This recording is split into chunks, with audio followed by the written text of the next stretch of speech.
Well, even though my Roanoke nightmare is over, the story continues in a much different direction than ever before, and a jaw-dropping twist changes everything.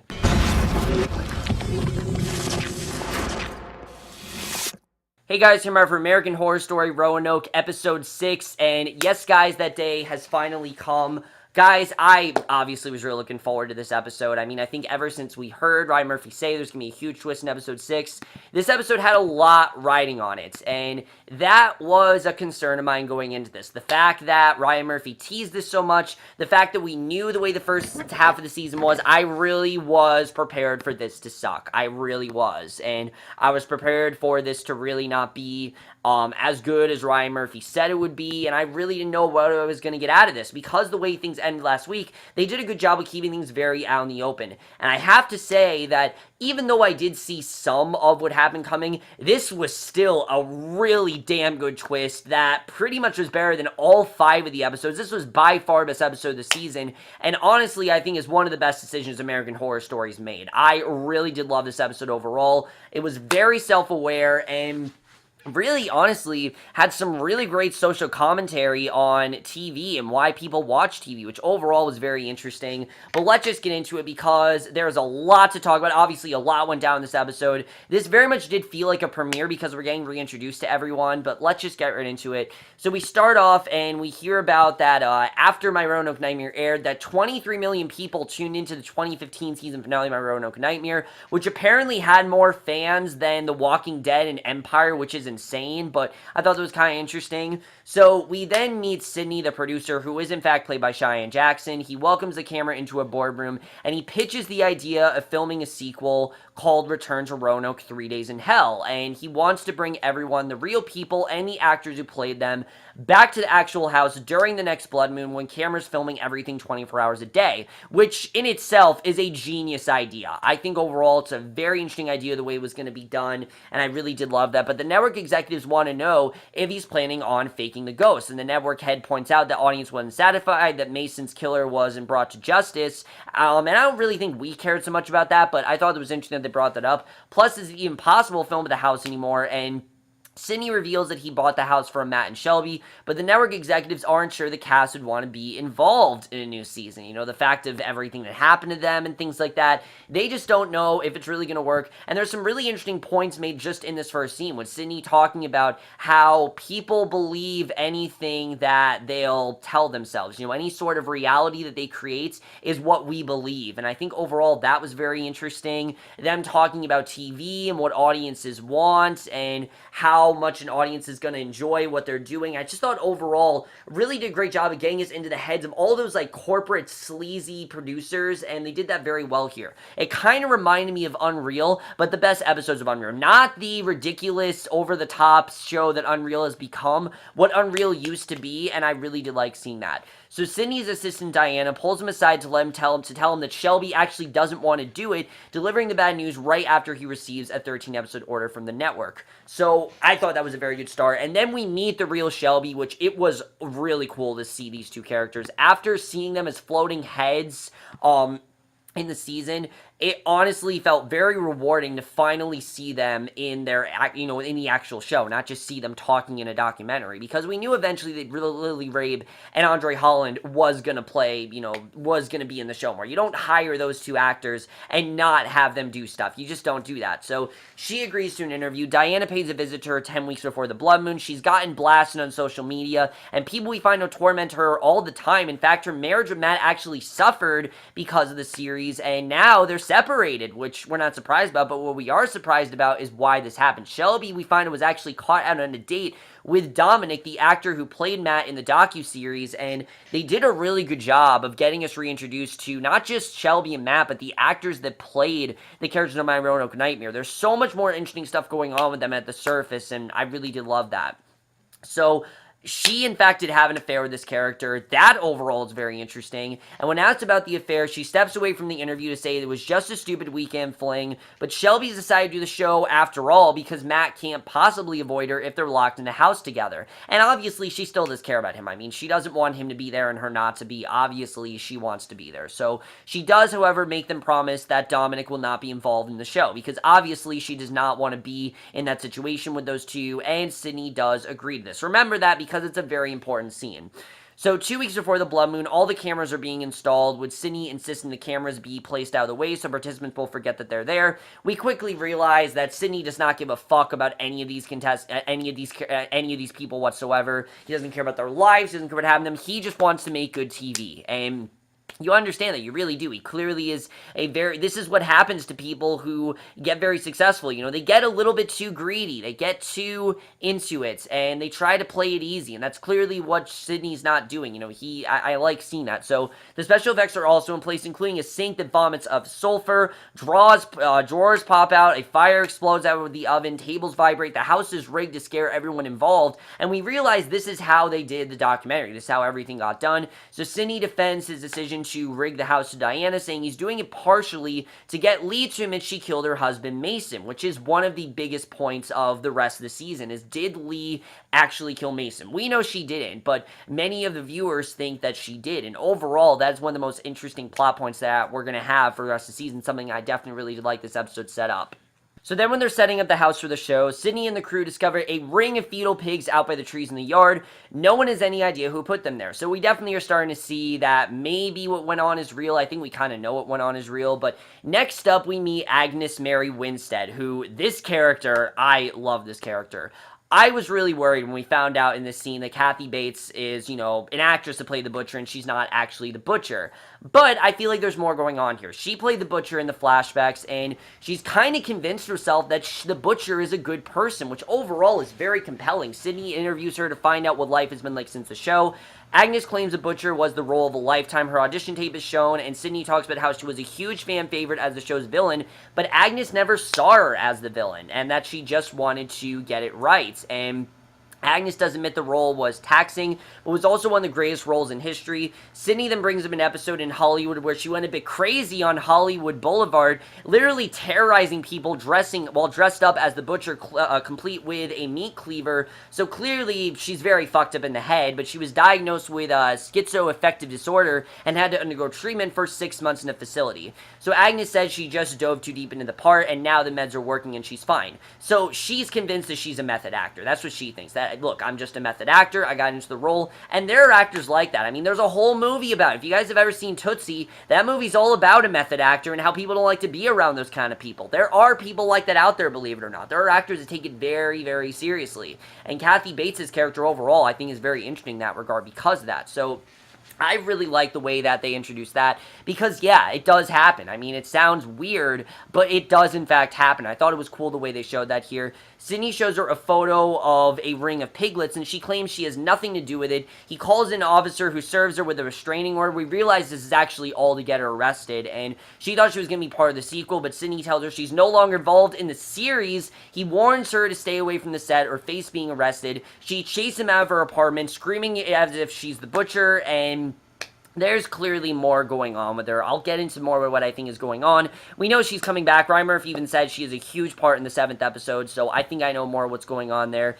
But literally, he let her go. So Sydney admits to Diana he actually hopes she doesn't stay away from the Roanoke house, which is interesting. He wants her to come back in some way, and I don't know how he's going to do that, but clearly Sydney has a larger hand at play, and I think overall that's very interesting. The way he's outright lying to these contestants, and he has more at stake, I think overall, which is interesting to see. I really did like that. So Lee sits down for an interview with E! News where she confirms that she's part of Season 2. She wants to protect her name, and she knows that fans think she killed her husband. Plus, her mother-in-law is trying to get Flora away from her. So her reputation is essentially ruined. And I've loved Lee's character all season. I love seeing her even more because now we get the real Lee. Not the manufactured Lee that Angela Bassett's character played, but the actual Lee. The actual Lee is a very damaged and emotional person, and we're really starting to see why her outburst, on episode 3 made sense. Why she did react the way she did, and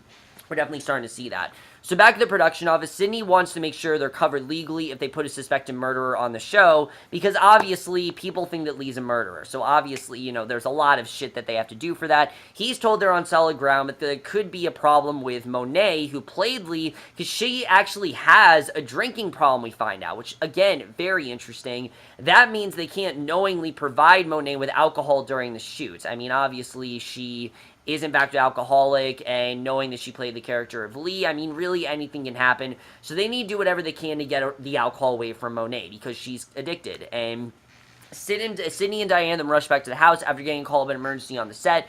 One of the workers was actually killed by a chainsaw while working outside. Sydney has to make a decision about whether to give the crew time off, but the cows will be there in 4 hours, and he just says that shit happened. You know, he feels it was a freak accident. Diane, you understand why. Again, Sydney feels this is all make-believe. He feels this was all just hallucinations and them going crazy. He thinks he knows what's going on, and Diane is angry. Sydney's not upset about the death. She thinks there's something more freaky going on the set. She's done and leaves, recording a video while driving in case Sydney tries to make her out to look like a crazy person. And I love the way that everyone in this episode is so against Sydney. They all know the way he's going to paint them. They all know that he's not going to portray them accurately, and overall, it's one of the most compelling things about this. But she spots someone who looks like the butcher on the side of the road. Then suddenly Pigman appears in her backseat, attacks her, so he's still out there, and Diana rolls out her car. According to a note on screen, her camera was actually found 3 months after the accident. However, her body was never recovered, which is very insane, crazy to think about. And that scene in general really scared me. I mean, I thought that Diane was going to be a huge part, but no, she's killed off very abruptly. And it really does show the way that Sydney's kind of winning here. And that in itself is kind of scary. And I did like seeing that. So then we meet Sarah Paulson's actual character this season, that being Audrey, who, damn, is this character different than anything she's ever played. Audrey not only tapes confessional and she has short hair, she actually is British, we find out. We also learn that she and Rory, the actor who played Edward, fell in love in the set. Rory joins Audrey in the confessional where he pretends to be British, and I love how funny Rory was. I mean, Evan Pierce doesn't really get to play these funny characters, but he was funny here. I liked him. And then reveals that they got married. Audrey looks completely happy, and in a flashback, we see their outdoor wedding. We hear the vows they wrote expressing their love, and I didn't find this to be tedious at all. It set up the characters, you know? We need to see what their world was like, and they did a good job with that. So Audrey and Rory check out the room they'll be staying in, and it turns out it's actually the same bedroom she shot scenes in My Roanoke Nightmare, and that in itself is very interesting because you can tell this room definitely does haunt her a bit, but again, she feels it's all make-believe. And Rory then gets a call for a screen test with Brad Pitt. So, Rory then gets a call for a screen test with Brad Pitt and will have to miss the sequel, and Audrey claims to be totally fine with him leaving to go to shoot the film for 6 months, although her face tells a different story. They're discussing him telling Sydney that he has to leave. When Rory sees a movement outside the dining room window, he goes to the window, and the butcher shatters the window, and just then, Sydney, Shelby, and Monet arrive and confirm they didn't have anything to do with the window breaking. Audrey is sure that it was Agnes, because apparently Agnes actually stalked her after they finished with season 1. Audrey even had to call 911 because Agnes tried to break into her house to take her Saturn award, which is hilarious but also pretty crazy, and knowing, you know, how Agnes is, and I'm definitely more interested in getting into that. But Matt and Lee are then the next to arrive. Sydney gives them all phones disabled to be used as cameras, which again is pretty genius. I do really like that idea overall, that you can have these phones, but you can't use them in the way you'd actually use a phone. You have to use these as cameras. And he wants to make sure they shoot anything weird. And again, he does not at all care about their well-being. He does not at all care about, you know, are you going to survive? He doesn't even care if they're comfortable. He doesn't care about any of that. He just wants to make a good show. So Sydney tells Matt to share a room with his estranged wife, but Matt doesn't want to, although Shelby would like to talk it out. You could tell that Shelby, she does in fact want to stay on good terms. You know, she wants to stay in at least some sort of a cordial type relationship, but Matt wants nothing to do with her, and Lee tells off her sister-in-law. The tension in the room rises. Lee tells Shelby that because of her, everyone believes she murdered her own husband, and Shelby apologizes again, then tries to tell Matt the fling with Dominic only happened once, and again, there's a lot of tension going on here. But honestly, it was all worth it. Hearing about these characters, seeing the reenactments, didn't really do much. Like I said, we didn't know much about these characters because it was a reenactment. We didn't really get to see them as actual characters. Now we do get to see them as actual characters. We see the way the real Matt is, the way the real Shelby is, and the way the real Lee is. And they're not really the way that Monet, Audrey, and Dominic portrayed them, and that's something that's very interesting about these last couple episodes that I can't wait to get into, is the fact that these actors did in fact portray them to the way that they felt that they were, and that's kind of the same for any biopic. You know, when you portray someone, you're not really portraying them completely accurately, you're portraying them in the way you think they are, and that's overall is one of the most compelling things about this entire thing. I really did love that. So we see Monet, Rory, and Audrey actually gossiping about Shelby, Matt, and Lee. Shelby and Matt are happy to see Audrey and Rory in love because she remembers when her and Matt were in love, and it's a good setup because we start out the season with those two being the perfect couple. If you remember, they were the perfect couple. Everyone laughed at them. Everyone was jealous of them because of how great of a couple they were. The house really has destroyed them, though. You definitely do see, and they talk about how they don't believe their story of ghosts and the butcher. Nothing happened when they shot there for 8 weeks, and they feel that they just did it for publicity and that they're not actually telling the truth. Which that in itself is something that we still don't really know, and honestly I think could possibly be true. I think there's definitely some truth to it, but I do feel that Shelby, Matt, and Lee definitely did tell their side of the story, and I'll talk about what I mean when we get into predictions, but Matt then enters the kitchen. He asks what time of year it was when they shot. They shot in the summer, but Matt points out that now is the time of the blood moon, and obviously this is not good. Monet, Rory, and Audrey make jokes about it, not taking Matt or the threat seriously. They think that he's just completely, crazy and that he's just hallucinating. But then we get to the twist, which this was fantastic. I love the way this was done, because we see them joking about the blood moon. We're thinking at this point, okay, they're lying. We know what's going on. Then this note comes on screen. That reveals that not only did all the participants die, or one of the participants actually died during the 3-day shoots, one of them actually lived. We know one of them lived, but the planned sequel actually never aired, and what we're actually seeing is, in fact, stock found footage, and that is genius. I didn't think that was going to happen. Did I think that we were going to see the production element? Yes, but I had no idea that we were going to get this twist, and that completely just changed everything going on this episode, because now we know that someone is going to live. We know that most of these characters are going to die, and now we have to think about who is in the best position to live. And I'll talk about who I think that is again predictions, but Audrey and Rory then have a little sexy fun in the outdoor hot tub while in the house. Matt sets up his bed in the basement, and Monet pours herself a drink in her room. Lee wanders the halls, and this is the perfect example, this scene with Monet and Lee is the perfect example of the way they're really utilizing, the actors versus the reenactors, and, versus the actual people. So crispy and dead Mason is behind her in the hall. He looks directly at one of the cameras, so we know that he's still alive in the house. It seems like when you die in the house, you're still there.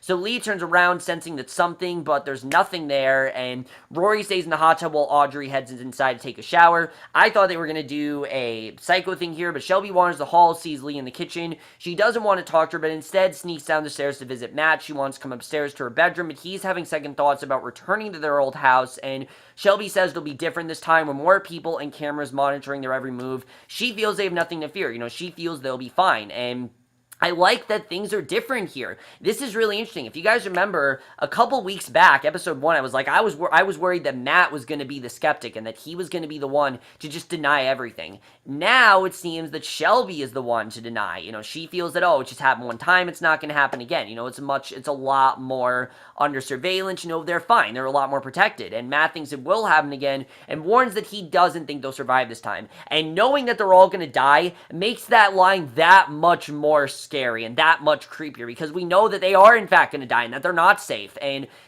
watching them realizing that is going to be incredible to see. So then we get this perfect example of, like I said, the actors versus the real people. Monet and Lee are fixing snacks in the kitchen, and Lee and Monet admit they have nothing in common except that Monet's been drinking, and since she thinks that she's a drunk because of her portrayal of Lee. She got so into the character, she started to act like the character, and this happens to people again. When you start to portray someone that's real, it's completely different than when you're portraying a character, and that's something that Monet, and especially when that person's alive, definitely, and this made her turn to alcohol, and again, we know that the real the real people were in fact on set, so it kind of makes sense why Lee feels this way. Especially seeing the way that Lee acted, she feels that it made her turn to alcohol, and Lee tells Monet that people in the street who yell at her are actually only seeing the person that Monet played in the series, and that the person that Monet played is not in fact who Lee is. Lee says, she's not someone that would kill, she's not as savage as Monet portrayed her, and that very much is true. The way that Monet portrayed her is a lot sassier and a lot more menacing than Lee actually is. In reality, Lee is a very damaged woman who has a very bad past, but she's clearly moved on from it, and, well, at least she's trying to, and she's trying to abandon it, and now she's getting all these threats because of what's going on. So Showing Matt's talk is then cut short. Dominic knocks at the front door. Matt records a confessional, and there is Dominic. He's at the front door. We see that,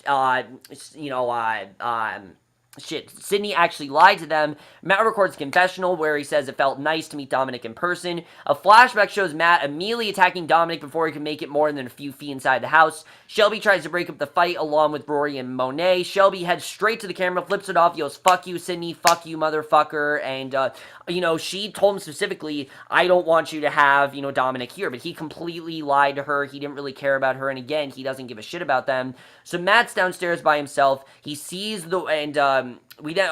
so Lee and her brother then share a quiet moment in the kitchen after the fight while Shelby finishes up her shower. She looks into the foggy bathroom mirror and sees the pigman staying behind her. Audrey, sorry. I'm going to call her Shelby because she played Shelby. But she runs down the stairs crying in a panic, gives Dominic a hug, wondering why Sydney set it up so that someone would scare her. And upstairs, Rory looks through closets and under beds. He also yells, "Fuck you, Sydney," after not finding anything unusual in the closet. Unfortunately, the body count increases by one as he's apparently slashed to death by the dead nurses, and right there, Rory's just dead. So Matt's downstairs by himself. He sees the word murder is once again painted in blood on the wall, but this time it's the completed word. The rest of the cast are gathered in the dining room. Matt comes in, and we get this brilliant ending where we finally realize that R was for Rory, and that definitely it's happening again. Everything that they were worried about is going to come back in their face, and no one is safe. And that is the way this episode ends. Incredible ending to what is going to be a great second half of the season, hopefully. And let's just get this over because there is so much to talk about as to where this is going. I have never been this uncertain about American Horror Story. Honestly, I always think, okay, I know where they're going to go with that. I know what they're going to do there. This, I have no idea what they're going to do, honestly. I don't know how these characters are going to die. I don't know what's, going to happen to them. There's so many places they can go with this, and I absolutely love it. First of all, I love the way they're covering this idea of the actors being, pissed at the real people and the real people being pissed at the actors, and they have beef between them. Shelby because she slept with Dominic, Matt because, of what Shelby did, and Lee because of the way that Monet portrayed her. Overall, just really interesting stuff going on there. I can't wait to see the way that that's going to be done. I will tell you right now, I think the person that's going to live is Matt, and I think the reason why is because there's clearly a reason why Skate Thatch went after Matt, and that she has this connection to him. That's something that we don't know yet, and I feel like there's definitely some more of a reason why, and I think Matt probably is going to be the person to live all this out. Think about most of the stuff that happened right now, he witnessed ours for Rory, he's witnessing a lot of these things going on. I feel like Matt definitely is going to be the one to live, but we'll have to see. I love how different these characters are now. Dominic is so different than the Matt we saw in the one we saw so far. Dominic is such an interesting character. Can't wait to get into his history. What was his relation with Shelby like? What is the full extended relationship? There's definitely a lot more going on there. Let's talk about Agnes. She's a character that I feel is kind of a blank slate right now. We think that she is this method actor who clearly, she thinks she's okay, but I kind of feel like that could actually be the Butcher. I really do. Kathy Bates killed it as the Butcher. It's one of her best roles she's ever played, but if she's this crazy and she's going around acting like the Butcher, even when she's not on set, I am almost 100% convinced that the Butcher is basically in disguise right now, and somehow she's come out into the world as a spirit, and she is basically masquerading as this character of Agnes, and it actually is the Butcher. We know all the characters are going to get killed, so it would make sense for the Butcher to be out there, and I don't want the Butcher to be anyone else but Kathy Bates. She was so great as that character. Why would you just get rid of her like that? And I feel like the show wouldn't do that. There's definitely a reason why she's still out there, and we don't know why, but I think definitely we're going to find out. Ryan Murphy said next week she is a killer episode, and I can't wait to see what that's all going to be like. Lee, I really do feel the worst for, honestly, mainly because, again, Lee didn't mean to do this to herself. She didn't wish any of this on Monet. She didn't mean for everyone to think that she was this murderer. She did this. We don't really know why she did this, actually. We don't. And that's something that I really do love. Again, I feel that Shelby, Matt, and Lee are not telling the entire truth, and I'll say why right now. When we tell the truth, we tell it the way we see it. The way we see it is not the exact way it happened.